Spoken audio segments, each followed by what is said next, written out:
Welcome to the Giving Voice to Depression podcast, produced in partnership with Mental Health America of Wisconsin. We are your co-hosts, Bridget and Terry. Each week, through intimate, candid conversations with guests, we explore different perspectives on and experiences of depression. We keep it real because the illness is real. We keep it hopeful because there truly is hope in spite of what depression tells you. We are not experts or therapists. We're sisters and best friends who live with depression and have interviewed hundreds of others who do as well. By sharing stories of lived experiences, we expose depression for the lying bully it is. Hey, Sissy. Hello, Bridget. So this episode is a review of season 13. And what a season it was. As if depression, anxiety, and common dark or even suicidal thoughts are not more than enough to deal with. Life threw in a global pandemic. With little to no notice, we all had to dramatically change the very fundamentals of our lives. And for those of us who find change and uncertainty disturbing, this has been a really hard time. Still, to the extent possible, we're all doing what we can to adjust and carry on through the new abnormal. One way Giving Voice to Depression did that was to produce a full season of episodes devoted to protecting and managing our mental health in this strange time. And today, as we do every 10 weeks or so, we're doing a little review of the most recent episodes. It's a way to both summarize the past month's work and to offer a little sample of each guest's story, so you can determine which ones resonate with you, and then listen to, download, and share the full episode. We began this episode with number 136, Resources to Help You During the Pandemic, an interview with Mental Health America National's President and CEO, Paul Gianfrido. We know you're being bombarded with information about COVID-19, but we really wanted to make you aware of a free online screening tool that will help you stay on top of your anxiety and depression and monitor if it's getting better or worse as the weeks sheltering in place drag on. Well, a lot of people think that the impact of the pandemic is only on our physical health. But what happens is that everybody is, of course, worried about the pandemic. And that's also very natural. And for most people, that worry will pass. But for some people, that worry will transform to anxiety. And severe clinical anxiety is a significant problem. So just as people who are at risk physically or compromised physically have to be more concerned about acquiring the virus, and we have to be concerned for them that we protect them from it, so too are people whose mental health is already compromised to be more susceptible to the mental health effects, and we need to take that into account and take the same kinds of protective measures for them. We will link to that screening tool, which we really recommend using whenever you sense a shift in your mental health. Based on your individual responses, it will recommend specific free resources to you. Again, to hear that full 17-minute episode, look for number 136, Resources to Help You During the Pandemic. Episode 137, Insights from a COVID-19 Positive Family, features an interview with a father of a family of 4 who all had to quarantine with the virus. In sharing the physical symptoms his family experienced, Pablo reinforced the reality that most of the people who test positive for the coronavirus will be asymptomatic, not experience any noticeable symptoms, that is, or mild symptoms. A message we found reassuring when daily death tolls can leave us all fearing for our lives. Remember, the night he noticed symptoms, they were chills, being pretty achy, and having a pretty bad headache.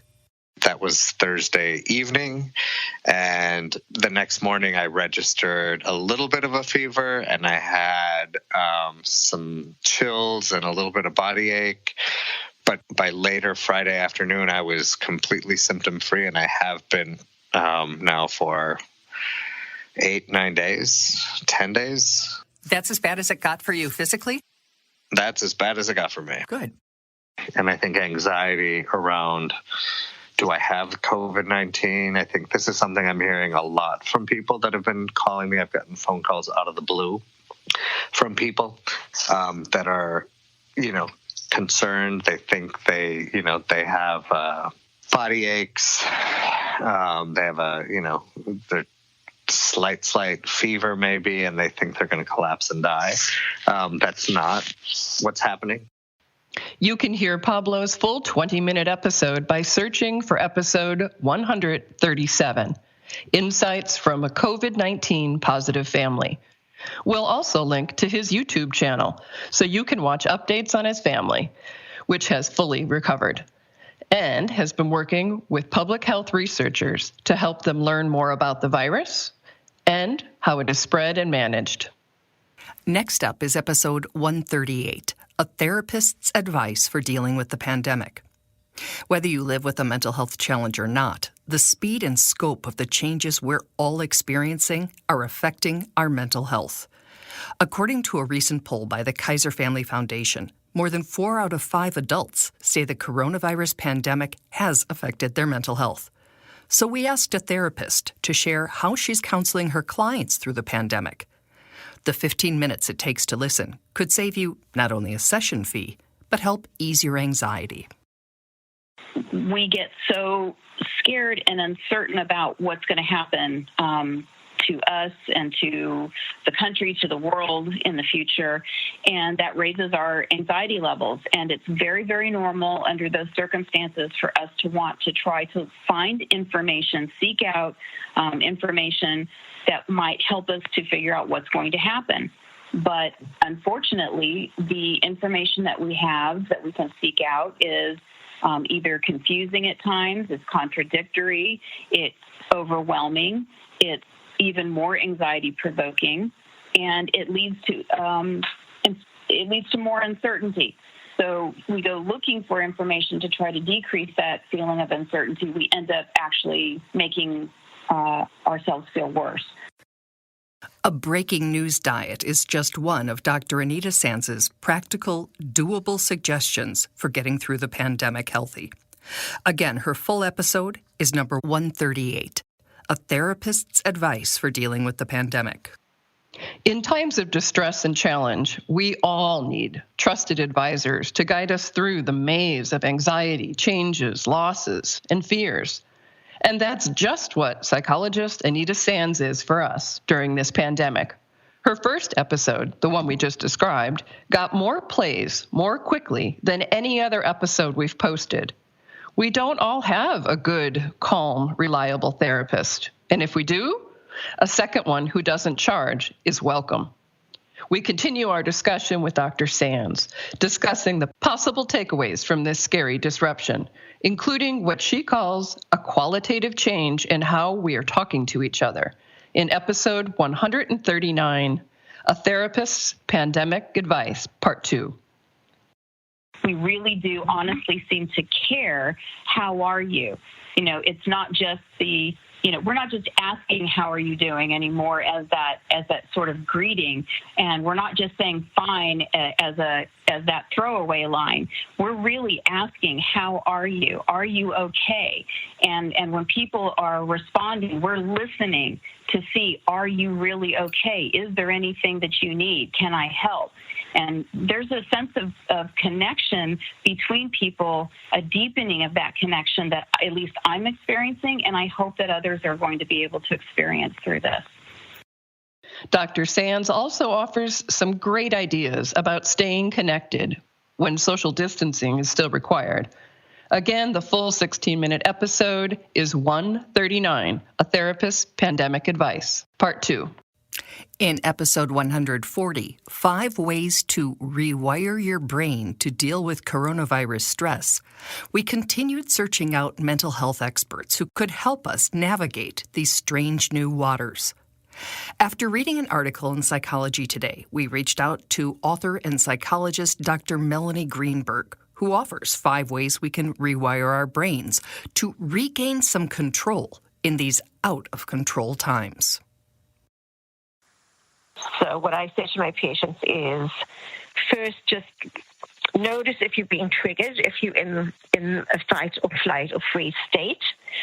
If you're in fight or flight, you need to feel your feet on the ground, feel your body on the chair, slow your breathing, speak slower, try to slow your thinking down, and just all of that in a physiological way will begin to calm. When you slow your breathing, you slow your heart rate.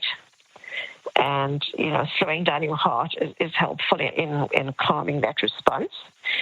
If you just feel depressed and frozen and unable to get off the couch, it's about activating yourself gently, just maybe starting to stretch, doing some stretches, even in your chair, and slowly getting up and maybe doing something around the house, like emptying the dishwasher. Dr. Greenberg's full episode, number 140, is called 5 Ways to Rewire Your Brain to Deal with Coronavirus Stress. We will also link to her article so you can access information in printed form. So, how are you? Really?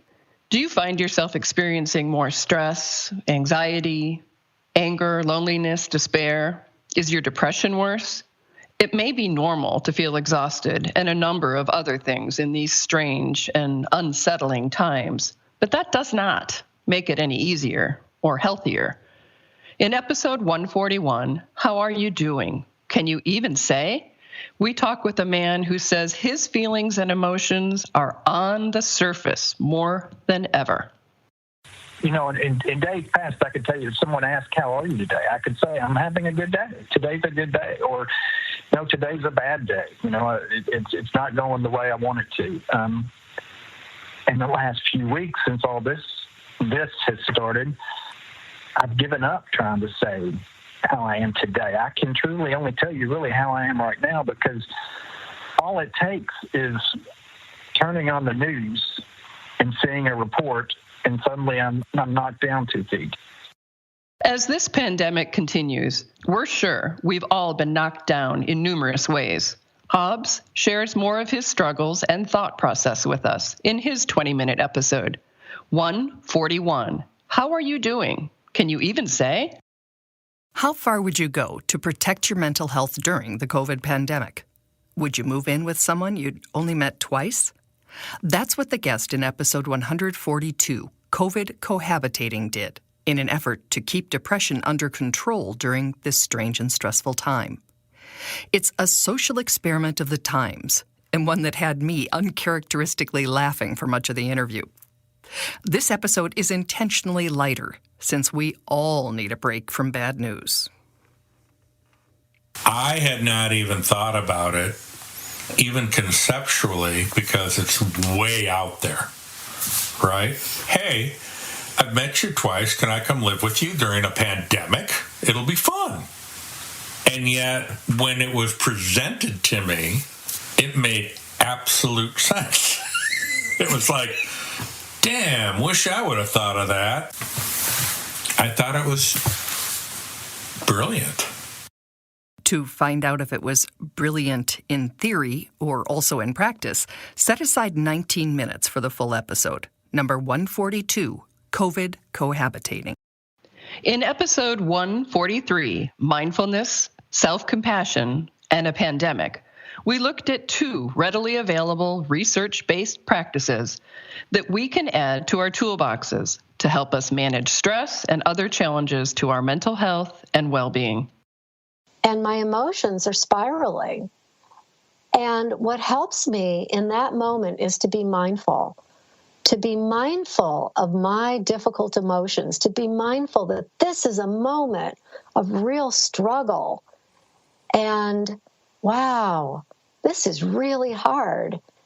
And when I can name it and say, oh, I'm feeling grief, I'm feeling inadequate, I'm feeling fear, I'm feeling sadness.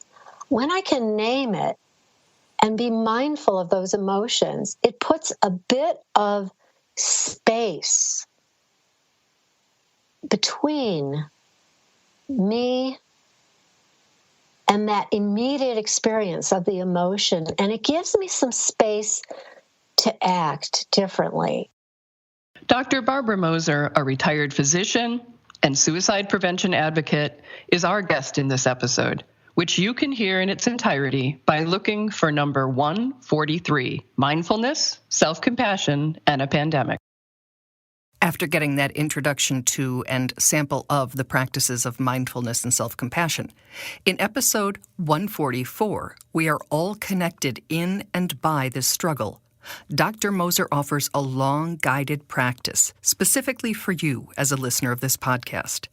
It's a beautiful, grounding, and powerful reminder of how we are all connected, even in these physically disconnected times. Having struggles, suffering is part of being human. I am not alone. Other people in this very same situation would struggle just as much as I would. They would have these same difficult emotions right now. And so we're recognizing the common humanity rather than pulling back and really putting ourselves in isolation. Again, that full exercise is available in episode 144. We are all connected in and by this struggle.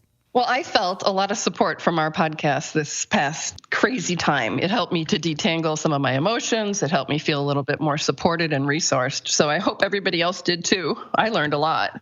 Mm-hmm. Good. I'm glad you did. It certainly was an unexpected twist for us all. For the next 2 weeks, Terry and I will start research and interviews for a new season.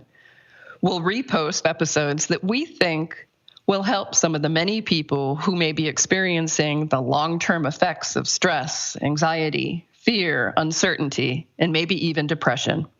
And maybe for the first time, because even those people, before they used to say 1 in 5 people will experience a mental health challenge. And in this situation, the experts are now saying 5 in 5 are affected. So we want to invite some people in or ask you as a listener to share it, because some people have never dealt with any of this before. Absolutely.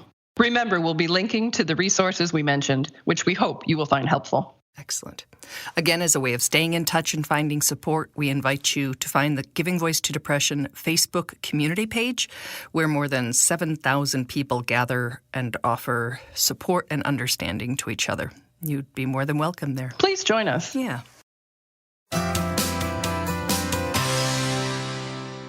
We truly hope that our podcast brings a little more understanding, helps you better articulate your experience of depression, or better understand how to support someone else's. We invite you to join us for daily posts on the Giving Voice to Depression Facebook page and on Twitter and Instagram at Voice Depression. It is a comfort to be among fellow travelers on depression's dark road. And remember, if you're struggling, speak up. If someone else is, listen up.